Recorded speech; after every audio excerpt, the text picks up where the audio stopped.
శ్రీ గురుభ్యో నమః. శ్రీ గురు చరిత్ర అధ్యాయం 47. శ్రీ గణేశాయ నమః. శ్రీ సరస్వత్యై నమః. శ్రీ గురుభ్యో నమః. ప్రస్తావన. తనివి తీరని సద్గురు కథారసాపాన శక్తి శ్రీదత్తానుగ్రహానికి చిహ్నమని సిద్ధుడు మరల ఈ 47, 48, 49 అధ్యాయాలలో కూడా హెచ్చరిస్తున్నారు. సిద్ధుడు పూర్ణమైన నిష్ఠ ఓరిమిలతో సద్గురుని సేవించి జీవన్ముక్తుడు అయ్యాడు కనుక ఆయన వాక్కు ప్రమాణమేనని గుర్తుంచుకొని ఈ గ్రంథ పారాయణం చేయాలి.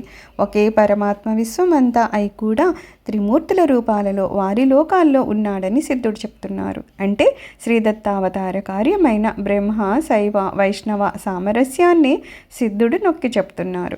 ఆ రూపాలలో ఆయా లోకాలలో ఆవిర్భవించిన పరమాత్మే భక్తులను ఉద్ధరించడానికని భూమి మీద సంచరిస్తున్నాడని చెప్పి సద్గురువుల్లో త్రిమూర్తుల ఐక్యం ఉన్నదని గుర్తు చేస్తున్నాడు.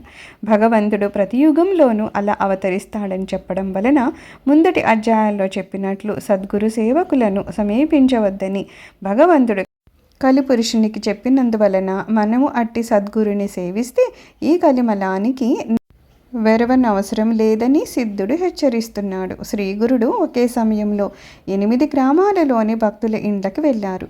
ఇట్టి లీలలు ఎన్నో షిరిడి సాయినాథుని చిత్రంలో కూడా చూడవచ్చు. శ్రీగురుడు తన్ను భక్తితో సేవిస్తున్న కృషివల్నికి లక్ష్మి భక్తి కూడా స్థిరంగా ఉండేలా వరమిచ్చాడు. లక్ష్మి చంచలమని లోక ప్రసిద్ధి. మోక్షకారకులైన కళ్యాణ గుణాలే అసలైన లక్ష్మి అని మహర్షి వాక్యము. అంటే లౌకిక సుఖాలే కోరే అజ్ఞులకు కూడా సద్గురుడు ఆయన కోరిన అభీష్టానికి తోడు మోక్షార్హతను కూడా ప్రసాదిస్తాడన్నమాట. అదే ఒక వంక దేవతలకు, సామాన్య శుద్ధ పురుషులకు, మరో వంక శ్రీదత్తావతారులైన సద్గురులకు భేదము. గురువు అనే క్షేత్రం సారవంతమైన కొద్దీ ఒకే భక్తి బీజము అధికంగా ఫలిస్తుంది. శ్రీగురుడు గంధర్వపురంలోను అమరపురంలోను నివసించడానికి అక్కడ ఎన్నో తీర్థాలు, దేవతలు ఉండడమే కారణమని చెప్తాడు. కానీ తాను కారణము అనడు. కానీ తీర్థాలన్నీ మహనీయుల తపోప్రభావం వలనే ఏర్పడతాయని ముందు చెప్పారు. పూర్వము ఒక జీవన్ముక్తుడైన శివభక్తుని సంచారం చేత ఆ క్షేత్రం పావనమైందని స్వామి చెప్తున్నారు. మహాత్ముల సన్నిధిలో సర్వతీర్థ క్షేత్రాలుంటాయని, దేవతలు ఉంటారని గురుగీత చెబుతోంది. వాటిని అగ్నులు గుర్తించలేరు.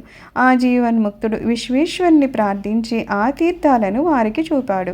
సామాన్యులు సద్గురు మహిమను గుర్తించి సేవించలేరు కనుక వారికి తగిన ఆలంబనం వారికి చూపాలి కదా. వాటి వలన పవిత్రులయ్యాక వారికే సత్యం గోచరమవుతుంది. ఆ జీవన్ముక్తుడు దైవము తన కన్యమైనట్లు ప్రార్థించడం శ్రీగురుడు షిరిడి సాయిబాబాల వలె సాధులోకానికి మార్గదర్శకత్వం మాత్రమే.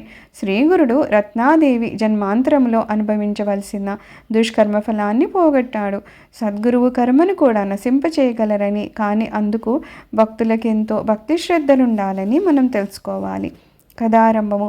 నామధారకుడు కోరిన ప్రకారము అటుపై కథ సిద్ధయోగి ఇంకా ఇలా చెప్పసాగారు. నీవెంతో అదృష్టవంతుడు కనుకని ఈ కథ పట్ల ఇంత శ్రద్ధాశక్తులు కలుగుతున్నాయి. ఈ కథ వినడం వలన పతితులు కూడా పావనమవుతారు. ఒకప్పుడు దీపావళి పండుగకు ముందు 7 సన్నిహిత భక్తులు స్వామిని దీపావళికి ముందు వచ్చే ధనత్రయోదశి పర్వదినాన తమ తమ ఇళ్లకు భిక్షకు ఆహ్వానించాలని గార్గాపురం వచ్చారు. ఆ 7 ఆ చుట్టుప్రక్కల ఉన్న 7 గ్రామాలకు పెద్దలు. వారి ప్రార్థన విని స్వామి, ఒకే సమయంలో మీరందరూ ఆహ్వానిస్తే మేము అదే రోజు అందరిళ్లకు రావడం ఎలా సాధ్యము? అలా అని మీలో ఎవరి కోరికను మేము కాదనలేము. కనుక మీలో మీరు సంప్రదించుకొని ఒక నిశ్చయానికి వచ్చి ఎవరింటికి రమ్మంటే అక్కడికి రాగలము అన్నారు. అప్పుడు ఆ 7 స్వామి తమ ఇంటికి రావాలంటే తమ ఇంటికి రావాలని వాదించుకోసాగారు. వారు ఎంతకు ఒక నిశ్చయానికి రాలేకపోయేసరికి స్వామి నవ్వుతూ, మీరు వాదించుకోవడం ఎందుకు? మీ అందరికీ మాపై విశ్వాసం ఉంది కనుక ఆ విషయము మా ఇష్టానికి విడిచిపెట్టండి. ఆ రోజు మాకు తోచిన చోటికి మేమే వస్తాము అన్నారు. అప్పుడు ఆ భక్తులు నమస్కరించి, స్వామి మా శక్తి సామర్థ్యాలు స్థితిగతులు ఎంచక మా అందరినీ సమానంగా మన్నించండి అన్నారు. కానీ స్వామి వాళ్ళు ఎవరింటికి రాకపోతే వారు నదిలో దూకి ప్రాణాలు విడుస్తామని శపథం చేశారు. వారిలో పేదవారు, అయ్యా మేం పేదవాళ్ళమని మమ్ము ఉపేక్షించొద్దు. అలనాడు శ్రీకృష్ణుని రారాజైన దుర్యోధనుడు ఆహ్వానించిన అతని పదవిని ఎంచక తమనే నమ్ముకున్న నిరుపేద అయిన విదురుని ఇంటికే ఆ భగవంతుడు అతిథిగా వెళ్ళాడు కదా. అలానే మీరు కూడా మా ప్రార్థనని త్రోసిపుచ్చవద్దు అని ఎవరికి వారే వేడుకున్నారు. అప్పుడు స్వామి, మీరు మీ ఇంటికి వెళ్ళండి, ఆనాడు మేమే రాగలుగుతాము, సందేహించొద్దు అని వాగ్దానం చేశారు.